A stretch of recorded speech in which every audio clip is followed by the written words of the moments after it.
La Bible révèle que la fin de toute chose est proche et que Dieu appelle tout homme à pouvoir se réjouir de la seconde venue de Jésus-Christ. L'objectif de cette présentation est de vous préparer à être du nombre de ceux qui gardent les commandements de Dieu et le témoignage, la foi de Jésus-Christ. Bonsoir. Que la paix et la grâce de Dieu soient avec vous tous. Je m'excuse pour ce petit problème, mais on va être en mesure d'avancer. C'est la 3e soirée qu'on est ensemble et j'aimerais remercier le Seigneur de ce qu'il nous a donné cette opportunité d'approfondir le sujet sur l'œcuménisme.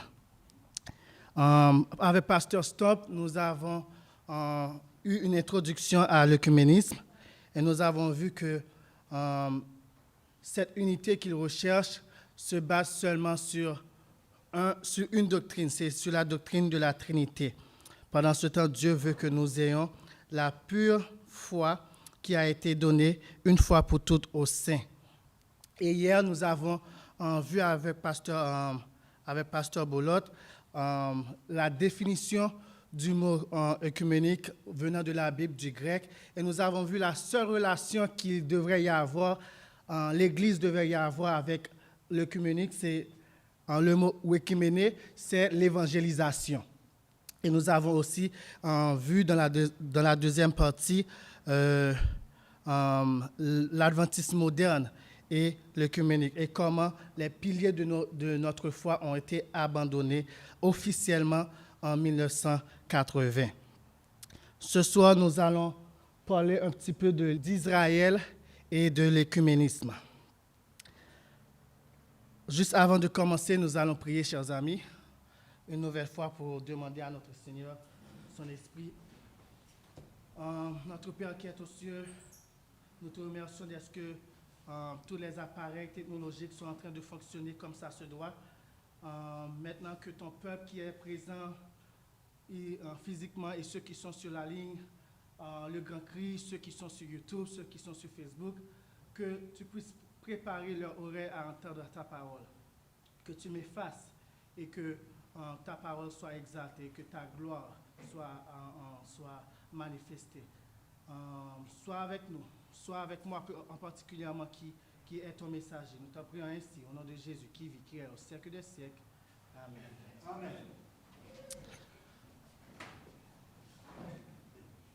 Cette présentation d'aujourd'hui n'est pas quelque chose de facile à faire. Dans Ésaïe 58, verset 1, nous lisons « Crie à plein gosier, ne te retiens pas. Élève ta voix comme une trompette et annonce à mon peuple ses iniquités, à la maison de Jacob ses péchés. Je ne prends aucun plaisir à déclarer les transgressions du peuple de Dieu, mais l'ordre est « ne te retiens pas ». Puisque l'ordre est de ne pas avoir aucun retenu, sachez que je le ferai avec plein d'amour et d'humilité. Non pas dans le but de condamner et de pointer du doigt, mais d'appeler à la repentance et au salut. Car quand Dieu nous dévoile nos péchés, c'est parce qu'il veut nous sauver de la ruine certaine. C'est parce qu'il veut nous pardonner et nous purifier. Il est écrit dans 1 Jean 8 et 1 Jean 2, verset 1, « Si nous confessons nos péchés, il est fidèle et juste pour nous les pardonner et pour nous purifier de toute iniquité. Et si quelqu'un a péché, nous avons un avocat auprès du Père, Jésus-Christ le juste. Ayant la miséricorde, la compassion de Dieu, son amour et sa volonté de nous sauver à l'esprit, ouvrez vos Bibles avec moi dans Lévitique 18, versets 2 à 4. C'est dit, « Parle aux enfants d'Israël, et tu leur diras, je suis l'Éternel, votre Dieu. Vous ne ferez point ce qui se fait dans le pays d'Égypte où vous avez habité, et vous ne ferez point ce qui se fait dans le pays de Canaan où je vous mène. Vous ne suivrez point leur usage. Vous pratiquez appliquerez mes ordonnances et vous observerez mes lois. Vous les suivrez. Je suis l'Éternel, votre Dieu. Il y avait deux choses qu'ils ne devront pas faire. Copier les pratiques d'Égypte auxquelles ils vivaient et de copier les pratiques de Canaan auxquelles ils allaient. Malheureusement, après que l'Éternel les a délivrés de l'esclavage en Égypte, avec puissance et avec bras étendus, ils ont fait exactement ce qui se faisait en Égypte. Dans Exode 32, versets 1 à 5, nous lisons « Le peuple, voyant que Moïse tardait à descendre de la montagne, s'assembla autour d'Aaron et lui dit « Allons, fais-nous un Dieu qui marche devant nous, car ce Moïse, cet homme qui nous a fait sortir du pays d'Égypte, nous ne savons ce qu'il est devenu. » Aaron leur dit « Ôtez les anneaux d'or qui sont aux oreilles de vos femmes, de vos fils et de vos filles, et apportez-les-moi. » Et tous ôtèrent les anneaux d'or qui étaient à leurs oreilles et les apportèrent à Aaron. Il les reçut de leurs mains, jeta l'or dans un moule et fit un veau en fonte. Et ils dirent, « Israël, voici ton Dieu, qui t'a fait sortir du pays d'Égypte. » Lorsqu'Aaron vit cela, il bâtit un autel devant lui et il s'écria, « Demain, il y aura fête en l'honneur de l'Éternel. » Chers amis, pourquoi un veau? Dans Patriarches et Prophètes, page 290, nous lisons « Comme le peuple désirait quelques images de la divinité, il voulait une image de la divinité, une conception de la divinité auquel c'est eux qui l'avaient créé, qui l'avaient formé. Marchant devant eux à la place de Moïse, et que le bœuf faisait partie des emblèmes des divinités égyptiennes, on suggéra la fabrication d'un veau. En faisant un veau, c'était non seulement quelque chose d'idolâtre, mais c'était un dieu, un faux dieu qu'ils avaient conçu eux-mêmes. On oublia que Dieu n'avait pas désigné d'objet pour le représenter et avait même interdit d'en choisir un. On ne se souvient pas des miracles accomplis en Égypte et à la mer Rouge, qui leur avaient inspiré confiance en un Dieu tout-puissant et invisible. On oublia également qu'en réponse à leur demande d'un signe visible de sa présence, Dieu leur avait donné la colonne de nuée et de feu, qui dirigeait les cohortes d'Israël ainsi que les scènes glorieuses du Sinaï. Néanmoins, en face de cette même nuée, on pensait à retourner en Égypte, et cela sous la conduite d'un veau. J'aimerais attirer votre attention sur la dernière phrase du verset 5 du chapitre 31 du livre d'Exode que nous avons lu tantôt. Il est dit qu'Aaron a dit « Demain, il y aura fête en l'honneur de l'Éternel. » Je vous pose une question. Est-ce que la déclaration d'Aaron est logique? Est-ce que c'est logique, la déclaration d'Aaron? En aucun cas. On ne peut pas avoir une fête en l'honneur de l'Éternel en désobéissant à ses commandements. Dieu leur avait dit, vous ne ferez aucune image taillée. Et voilà qu'ils viennent de faire une image taillée. Et en disant que c'est en l'honneur de l'Éternel. Chers amis, ici, la parole de Dieu vient de nous dévoiler la face cachée de l'apostasie et de l'œcuménisme. Ils disent, c'est pour honorer l'Éternel. Tandis qu'en même temps, ils sont en train de transgresser ses commandements. L'œcuménisme d'aujourd'hui nous dit, venons, unissons-nous sur la base de la doctrine de la Trinité. Ne servons-nous pas le même Dieu, le même Jésus? D'ailleurs, c'est en l'honneur de Jésus que nous nous unissons. C'est pour honorer sa requête en Jean 17, versets 21 à 23. Quelles que soient nos différences de doctrine, mettez-les de côté. L'essentiel, c'est de nous unir. C'est que nous soyons un, comme Christ et le Père sont un.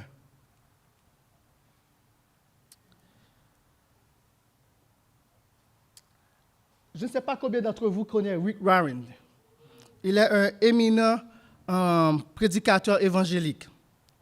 En 2014, 2 décembre 2014, l'article, il a visité le Vatican et c'était ses commentaires d'après. Il dit, We have far more in common than nous avons plus en commun que qu'est-ce qui nous divise. Et cette déclaration, c'est une vision écuménique pour les catholiques et les protestants afin de travailler ensemble pour défendre la sanctification de la vie, du sexe et du mariage. Ils diront, nous croyons de la Trinité, nous croyons de la Bible, nous croyons de la résurrection, nous croyons dans le salut à travers Jésus-Christ. Ce sont là les grandes questions. Mettez de côté toutes les autres doctrines qui nous divisent. Nous avons beaucoup plus en commun avec les catholiques romains. Oui, il y en a quelques différences, aucun doute. Mais le plus important, si vous aimez Jésus, nous sommes de la même équipe. Tout ce que vous devez faire, aimez Jésus. Tu es un catholique, tu aimes Jésus, venez, unissons-nous. Tu es un méthodiste, tu aimes Jésus, venez, unissons-nous. Ce n'est pas important la doctrine, les doctrines que nous tenons. Tout comme lors de l'apostasie au mont Sinaï, il y avait un petit groupe parmi le peuple d'Israël, la tribu du Lévi, qui avait refusé de participer dans cette débauche spirituelle. De même, en ce temps de la fin, il y a un groupe de personnes, de femmes et d'hommes, que la Bible surnomme le reste, qui refusent de participer dans cette apostasie du christianisme moderne. La question est la suivante. Voulez-vous en faire partie de ce groupe, de ce reste? Écoutez alors la parole de Dieu. Étudiez-la. Pour continuer avec l'histoire d'Israël, grâce à l'intercession de Moïse, Dieu pardonna le peuple et décida de ne pas le détruire dans sa miséricorde. Suite à leur apostasie, Dieu leur rappela à nouveau de ne point faire alliance avec les nations environnantes de Canaan. Dans Exode 34, versets 11 à 16, c'est dit « Prends garde à ce que je t'ordonne aujourd'hui. » D'habitude, quelle que soit la parole qui est là, on doit en prendre garde, pas vrai? Mais Dieu s'assure de dire au peuple, prenez garde à ce que je vais vous dire. C'est très important. Voici, je chasserai devant toi les Amoréens, les Cananéens, les Hétiens, les Phéréziens, les Héviens, les Jébusiens. Garde-toi de faire alliance avec les habitants du pays où tu dois entrer, de peur qu'il ne soit un piège pour toi. Au contraire, vous renverserez leur autel, vous briserez leurs statues et vous abattrez leurs idoles. Tu ne te prosterneras point devant un autre Dieu. C'était un commandement. Car l'Éternel porte le nom de jaloux. Il est un Dieu jaloux. Garde-toi de faire alliance avec les habitants du pays, de peur que, se prostituant à leur Dieu et leur offrant des sacrifices, ils ne t'invitent et que tu ne manges de leurs victimes. De peur que tu ne prennes de leurs filles pour tes fils et que leurs filles se prostituant à leur Dieu, n'entraînent tes fils à se prostituer à leur Dieu. Quelque part d'autre, nous lisons dans Exode 23, versets 24 à 26 et 32 à 33, la répétition de cet avertissement. Tu ne te prosterneras point devant leur Dieu. Tu ne les serviras point. Tu n'imiteras point ces peuples dans leur conduite, mais tu les détruiras et tu briseras leurs statues. Verset 32. Tu ne feras point d'alliance avec eux, ni avec leurs dieux. Ils n'habiteront point dans ton pays, de peur qu'ils ne te fassent pécher contre moi, car tu serviras leurs dieux et ce sera un piège pour toi. Est-ce que la nation choisie a tenu compte de la volonté de Dieu et de ses avertissements? Que nous dit l'histoire sacrée? Dans Juge 2, versets 10 à 13, nous lisons ce qui suit. Toutes ces générations furent recueillies auprès de ses pères, et il s'éva après elles une autre génération, qui ne connaissait point l'Éternel, ni ce qu'il avait fait en faveur d'Israël. Les enfants d'Israël firent alors ce qui déplaît à l'Éternel, et ils servirent les Baals. C'était la divinité, les divinités des pays cananéens. Ils abandonnèrent l'Éternel, le Dieu de leur père, qui les avait fait sortir du pays d'Égypte. Et ils allèrent après d'autres dieux d'entre les dieux des peuples qui les entouraient. Ils se prosternèrent devant eux et ils irritèrent l'Éternel. Ils abandonnèrent l'Éternel et en préférence, ils servirent Baal et les Astartés. Ces actions environnantes qu'ils avaient refusé de chasser comme Dieu le leur avait demandé furent effectivement un piège pour eux.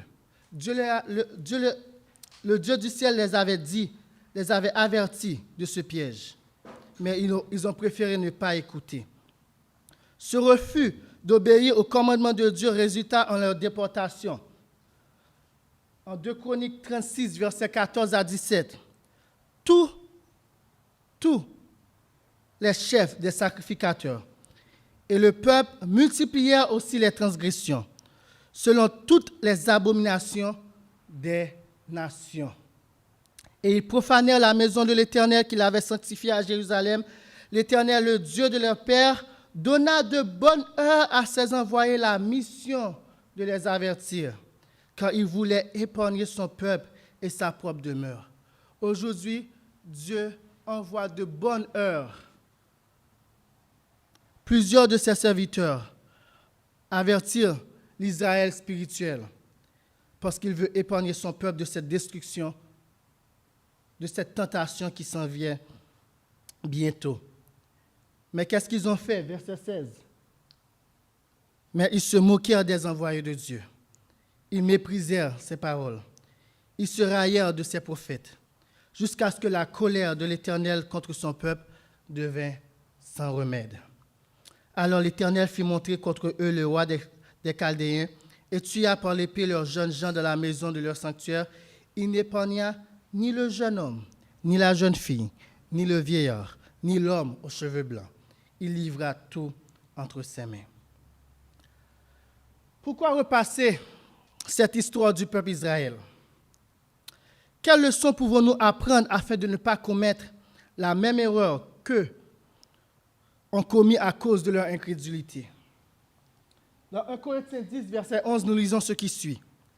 Ces choses leur sont arrivées pour servir d'exemple, et elles ont été écrites pour notre instruction, à nous qui sommes parvenus à la fin des siècles. Êtes-vous convaincus? Avez-vous la conviction que vous êtes à la fin des temps? Donc ce verset est très, très important pour nous. Regardez autour de vous. Prêtez attention aux signes des temps. Et vous allez voir pour vous-même que nous sommes parvenus à la fin des temps. Si nous sommes conscients de cette réalité, chers amis, il nous incombe alors de nous instruire de ces exemples afin de ne pas répéter la même erreur. C'est notre devoir. Le Saint-Esprit de Dieu nous dit, le péché de l'ancien Israël consistait à ne pas tenir compte de la volonté expresse de Dieu et à suivre leur propre chemin, selon les directives de leur cœur non sanctifié. Qu'est-ce qui sanctifie le cœur? La parole. Ils ont refusé d'écouter les commandements, la parole de Dieu. Et qu'est-ce qu'il a dit? L'Israël moderne suit rapidement, lentement, rapidement leurs traces. Les traces de qui? De l'ancien Israël. Et le mécontentement du Seigneur repose tout aussi sur eux. Ellen White, Testimonies to the Church, volume 5, page 93, paragraphe 3. L'Israël moderne est en train de répéter la même erreur. Et nous avons lu dans Chroniques que lorsque l'ancien Israël commettait l'erreur de ne pas écouter la parole de Dieu, Dieu avait envoyé des messagers pour leur avertir. Et de même, Dieu envoie plusieurs de ces messagers pour avertir l'Israël moderne. Dans Selected Messages, volume 3, page 339, nous lisons « Tous les grands événements et transactions solennelles de l'histoire de l'Ancien Testament se sont répétés et sont en train de quoi? De se répéter dans l'Église ces derniers jours. Beaucoup d'entre vous avaient répondu que nous sommes dans les derniers jours. Frères et sœurs, nous ne sommes pas immunisés à leur dégénérescence spirituelle. Au contraire, il sera exigé beaucoup plus de nous qu'à eux. Quand nous avons leur exemple et une accumulation de lumière pour nous garder dans le droit chemin. Dans Testimonies for the Church, volume 1, page 609, nous lisons ce qui suit. « Je fus renvoyé à l'ancien Israël. » Elle est en vision là. Dieu lui montre quelque chose. Seulement 2 des adultes de la vaste armée qui a quitté l'Égypte sont entrés dans le pays de Canaan. Leurs cadavres tombèrent dans le désert à cause de leur transgression. L'Israël moderne court un plus grand danger d'oublier Dieu et d'être conduit dans l'idolâtrie que ne l'était son ancien peuple. On court un plus grand danger. De nombreuses idoles sont vénérées, même par les observateurs du sabbat. Nous ne sommes pas immunisés. Dieu a spécialement demandé à son peuple ancien de se prémunir contre l'idolâtrie. Car s'il était poussé à ne plus servir le Dieu vivant, sa malédiction demeurait sur eux, tandis que s'ils l'aimaient de tout leur cœur, de toute leur âme et de toute leur force, ils béniraient abondamment leurs corbeilles et leurs huches et élimineraient la maladie du milieu d'eux. Une bénédiction ou une malédiction est maintenant devant le peuple de Dieu. Maintenant, elle parle du présent. Une bénédiction ou une malédiction est maintenant devant le peuple de Dieu. Une bénédiction s'ils sortent du monde et sont séparés et marchent sur l'humble chemin de l'obéissance. Et une malédiction s'ils s'unissent aux idolâtres qui piétinent les hautes exigences du ciel. Il y a une malédiction si nous unissons avec les idolâtres. Les péchés et les iniquités d'Israël rebelle sont préservés. Et le rapport présenté nous indique que si nous imitons leur exemple de transgression et que nous nous éloignons de Dieu, nous tomberons aussi sûrement qu'ils l'ont fait. Ce n'est pas une condition, chers amis. Nous tomberons aussi sûrement qu'ils l'ont fait. Alors, il y a une condition. Le si. Si nous imitons, la condition est dans l'imitation. Mais si nous imitons, c'est certain que nous allons tomber aussi sûrement qu'ils l'ont fait. Ces choses leur sont arrivées pour servir d'exemple et elles ont été écrites pour notre instruction à nous qui sommes parvenus à la fin des siècles. Dans The Review and Herald, le 1er août 1893, elle nous dit « À ceux qui sont fiers de leur lumière et cependant ne réussissent pas à marcher selon celle-ci, nous sommes tous coupables. Je suis coupable. Oh, je connais la loi de Dieu. Je connais le message de la justification par la foi. Mais est-ce que je marche de la lumière que j'ai reçue? Le Christ dit, c'est pourquoi je vous le dis, si les miracles qui ont été faits au milieu de vous avaient été faits dans Tyr et dans Sidon, il y a longtemps qu'elle se serait repentie en prenant le sac et la cendre. C'est pourquoi je vous le dis au jour du jugement. Tyr et Sidon seront traités moins rigoureusement que vous. Et toi, Capernaum, les parenthèses, ce ne sont pas mes notes, ce sont les notes de Ellen White. Allez dans l'original, vous allez voir. C'est là. Elle dit, et toi, Capernaum, et elle met dans les parenthèses, les adventistes du 7e jour qui ont reçu une grande lumière. Seras-tu élevé jusqu'au ciel en ce qui concerne les privilèges? Non. Tu seras abaissé jusqu'au séjour des morts. Dans l'anglais, elle dit to hell, ce qu'on appelle l'enfer. Car si les miracles qui ont été faits au milieu de toi avaient été faits dans Sodome, elles subsisteraient encore aujourd'hui. C'est pourquoi je vous le dis, le pays de Sodome sera traité moins rigoureusement que toi. C'est qui toi ici?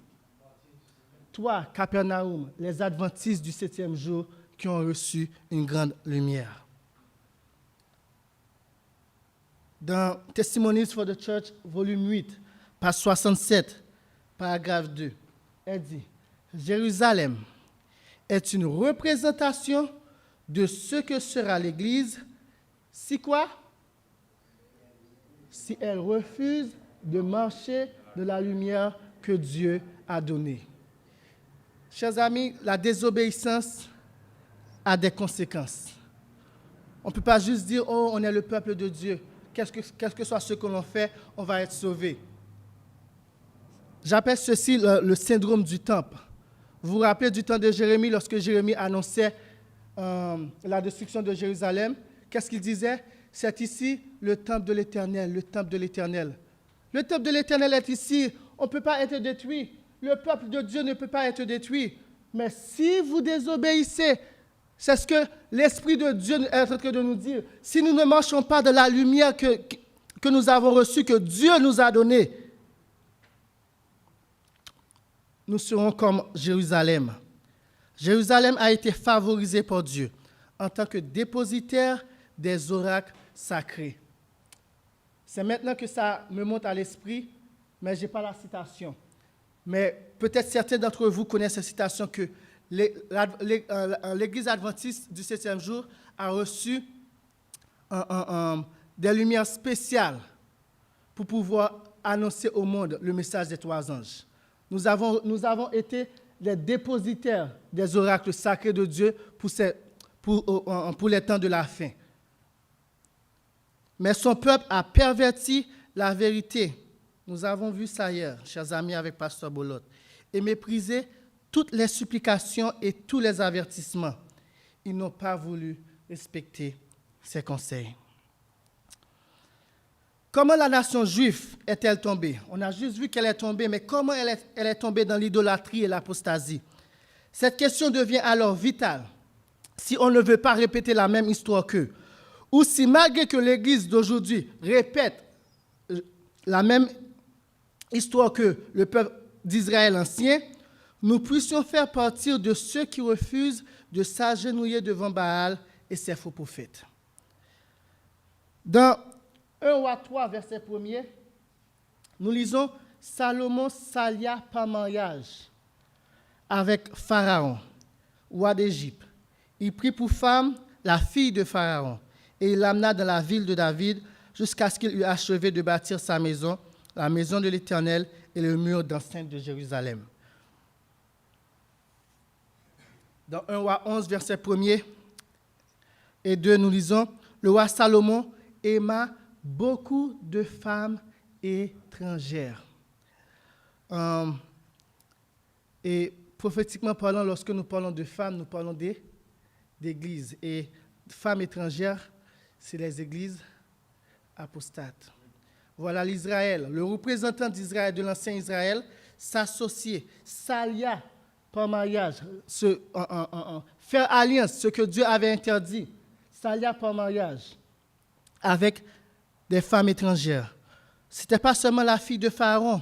On nous dit les Mahobites, les Ammonites, des Édomites, des Sidoniennes, des Étiennes, appartenant aux nations dont l'Éternel avait dit aux enfants d'Israël, « Vous n'irez point chez elles, et elles ne viendront point chez vous. Elles tourneraient certainement vos cœurs du côté de leur Dieu. » Ce fut à ces nations que s'attacha Salomon, entraîné par l'amour. Dans Prophète et Roi, la servante du Seigneur nous donne quelques insights, comme on dit en anglais. À vue humaine, ce mariage, bien que contraire aux enseignements de la loi divine, semblait être une bénédiction. Vous voyez, lorsqu'on s'allie dans le communisme d'aujourd'hui et on s'allie avec le monde, ça semble être une bénédiction. Hein? On peut avoir des hôpitaux, on peut avoir des des écoles, des universités. On est reconnu, on nous appelle des docteurs. Nous sommes plus reconnus comme des sectes, comme une secte, mais nous sommes reconnus comme des chrétiens, comme tous les autres chrétiens. Ça semble être bénéfique, ça semble être une bénédiction à vue humaine. Quand la femme païenne de Salomon se convertit et se joignit à lui pour adorer le vrai Dieu. De plus, Pharaon rendit un service important à Israël en s'emparant de Gézer, en tuant les Cananéens qui habitaient dans la ville et en la donnant pour dot à sa fille, femme de Salomon. De l'argent, de la terre. Prenez ce que vous voulez, on est alliés, on est amis. Celui-ci rebâtit cette ville et fortifia apparemment son royaume sur la côte méditerranéenne. Mais en contractant une alliance avec une nation païenne et un mariage avec une princesse idolâtre, Salomon fait quoi? Salomon méprisa imprudemment les sages conseils de Dieu pour maintenir la pureté de son peuple. À vue humaine, c'était une bénédiction, mais spirituellement parlant, le peuple d'Israël a perdu sa pureté. De même, l'Israël moderne, l'œcuménisme peut apparaître très bien, bénéfique, mais voilà la conséquence pour le peuple. Le peuple perd sa pureté. L'espoir que sa femme, d'origine égyptienne, pourrait se convertir n'était qu'une faible excuse pour son péché. Alors que ses penchants triomphaient de sa raison, sa confiance en lui-même grandissait et il cherchait à accomplir les desseins de Dieu selon ses propres vues. On va essayer de faire ça par nous-mêmes. Vous vous rappelez de la citation que Pasteur Boulot a lue hier? Mettre sa confiance sur la force humaine. C'est ce que Salomon essayait de faire. Et le peuple d'Israël moderne est tombé dans ce même piège. Il pensait que par des traités politiques et commerciaux avec les pays voisins, il ferait connaître à ceux-ci le vrai Dieu. Il contracta donc des alliances avec plusieurs nations. Ces alliances étaient souvent scellées par des mariages avec des princesses païennes. Il ne tenait aucun compte des commandements divins relatifs aux coutumes des peuples étrangers. Dieu lui avait dit au peuple d'Israël de ne pas s'allier avec ces nations-là. Salomon se flattait de pouvoir, par sa sagesse et son exemple, de dire, j'ai un PhD, je suis un docteur en théologie, je peux leur communiquer, je peux avoir une discussion avec eux, je peux les convaincre, se confier sur la sagesse humaine, détourner ces femmes de l'idolâtrie et les amener au culte du Très-Haut. Il pensait aussi que les alliances contractées avec les pays voisins rapprocheraient ceux-ci d'Israël. Le monde n'a jamais aimé le peuple de Dieu. Mais quel vain espoir! L'erreur commise par Salomon, en se jugeant assez fort pour résister aux influences païennes de ses alliés, lui fut fatale. Fatale aussi l'illusion lui faisant croire que les étrangers révéreraient les préceptes sacrés et les suivraient alors qu'il les méprisait lui-même. On pense qu'on va s'allier avec eux. Ils vont venir obéir les commandements de Dieu. Ils vont venir adorer avec nous le vrai Dieu. Ils vont venir respecter le sabbat du 7e jour. Mais c'est comment elle l'appelle? Illusion. Les étrangers ne vont jamais faire cela. Eux vont nous attirer vers leur idolâtrie. Et cette précédence de Salomon, ses fils l'ont continué. Akab, dans 1 Roi 16, versets 30 et 31. Akab, fils d'Omri, fit ce qui est mal aux yeux de l'Éternel, plus que tous ceux qui avaient été avec lui. Et comme si c'eût été pour lui peu de choses de se livrer au péché de Jéroboam, fils de Nébat, il prit pour femme Jézabel, fille d'Ed-Baal, roi des Sidoniens, et il alla servir Baal et se prosterner devant lui. De père en fils, Josaphat eut en abondance des richesses et de la gloire, et il s'allia par mariage avec Akab.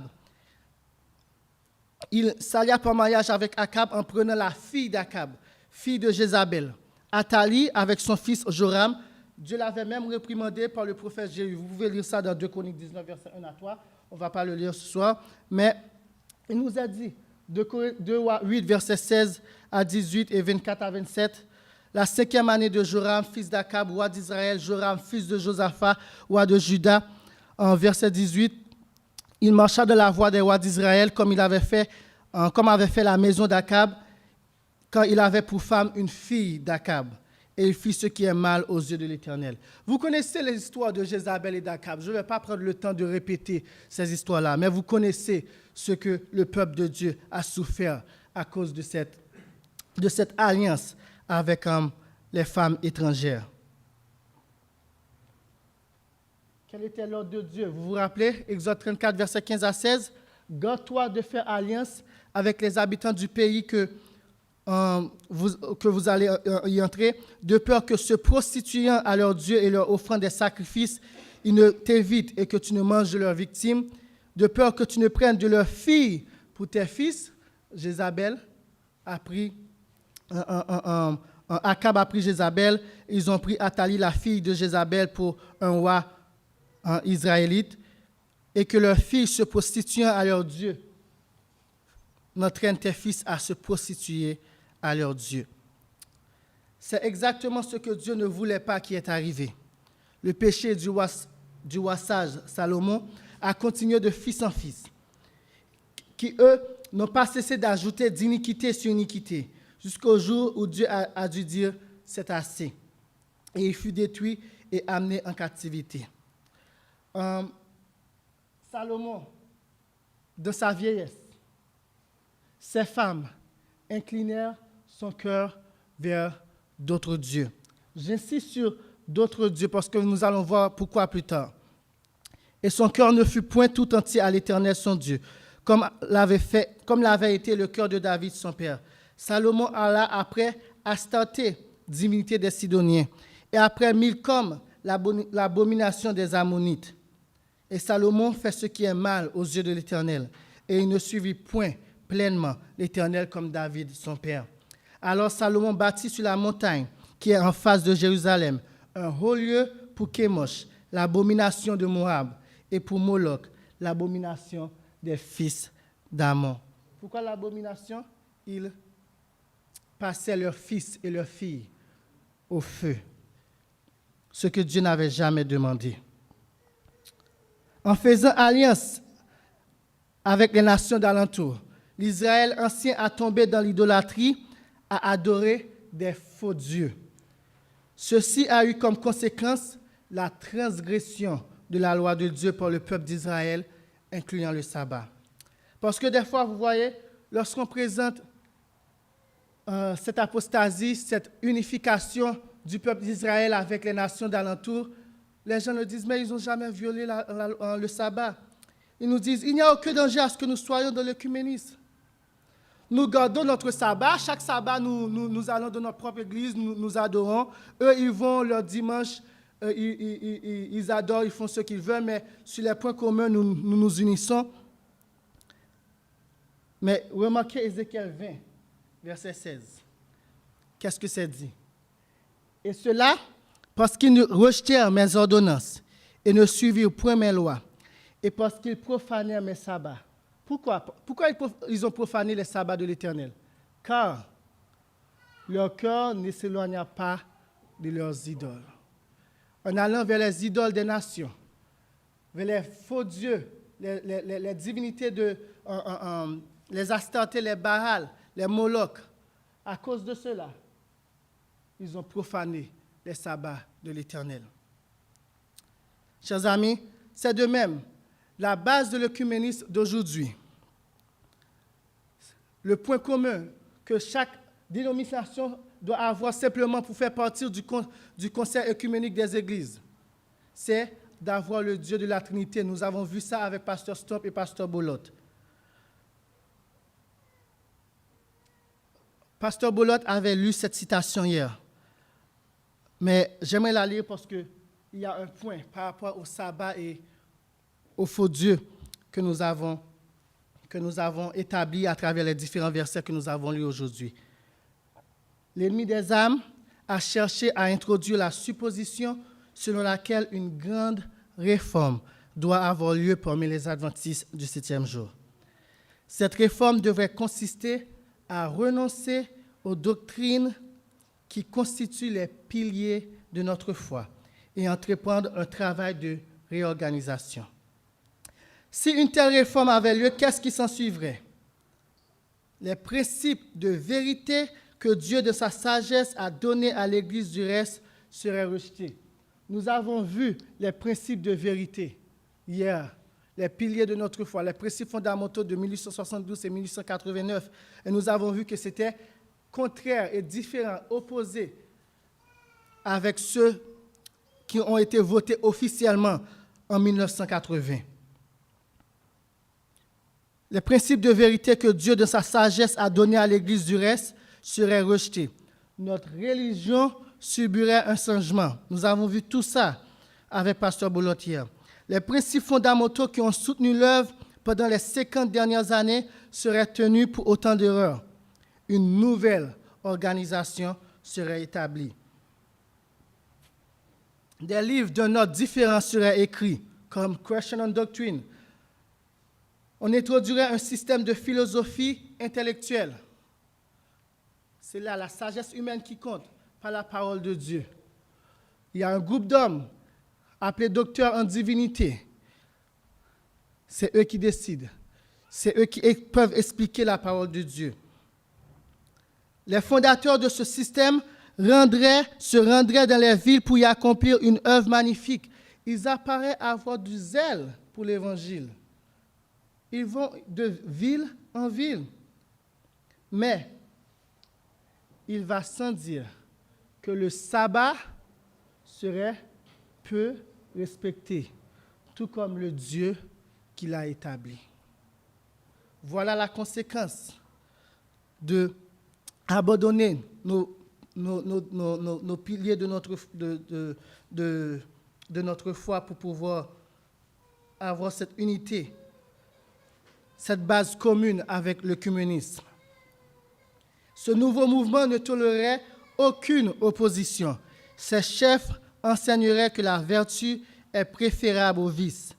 Mais du moment que Dieu serait écarté, on ne dépendrait plus que de la force humaine qui est impuissante sans Dieu. On construirait sur les sables et tout l'édifice s'écroulerait à la première tempête. Dépendre de la force humaine, dépendre de la sagesse humaine, comme Salomon l'avait fait. Vous savez, Salomon a eu le temps de se repentir, mais plusieurs n'auront pas le temps de se repentir. Salomon avait eu le temps de se repentir, mais son influence et son idolâtrie a causé la chute de plusieurs en Israël. Plusieurs parmi nous, ça se peut que nous pourrons avoir le temps de se repentir, mais nos enfants, nos petits-enfants, ne vont pas avoir cette chance-là. Parce nous les avons élevés dans cet amalgame entre le peuple choisi et les nations ou les dénominations d'alentour.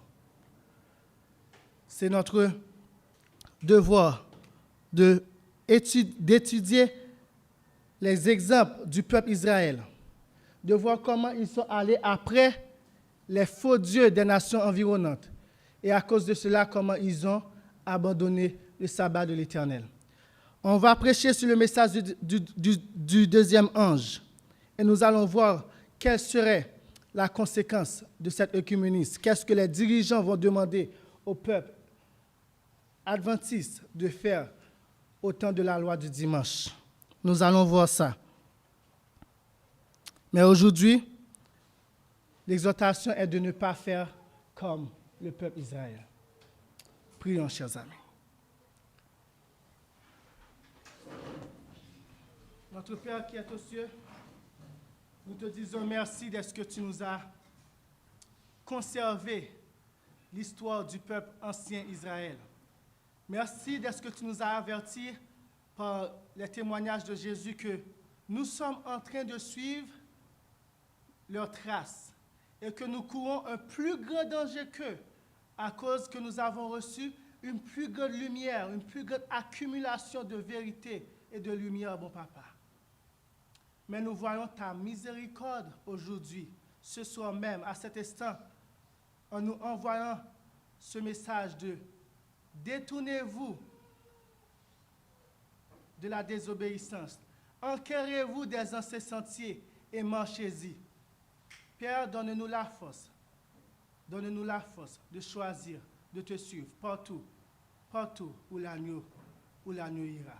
Sois avec nous, garde-nous. Bénis ceux qui viennent d'arriver. Bénis ceux qui sont sur la ligne.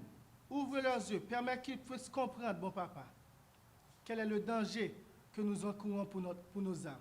Sois avec nous, bon Père, nous t'en prions ainsi, au nom de Jésus, lui qui vit, qui est au siècle des siècles. Amen. Merci d'avoir écouté cette présentation avec intérêt. Pour plus d'informations, consultez notre site internet lereste.org et suivez-nous sur Facebook ainsi que sur YouTube à @lereste. Vous pouvez aussi nous contacter par email à info@lereste.org ou par téléphone au +33 6 12 60 13 69.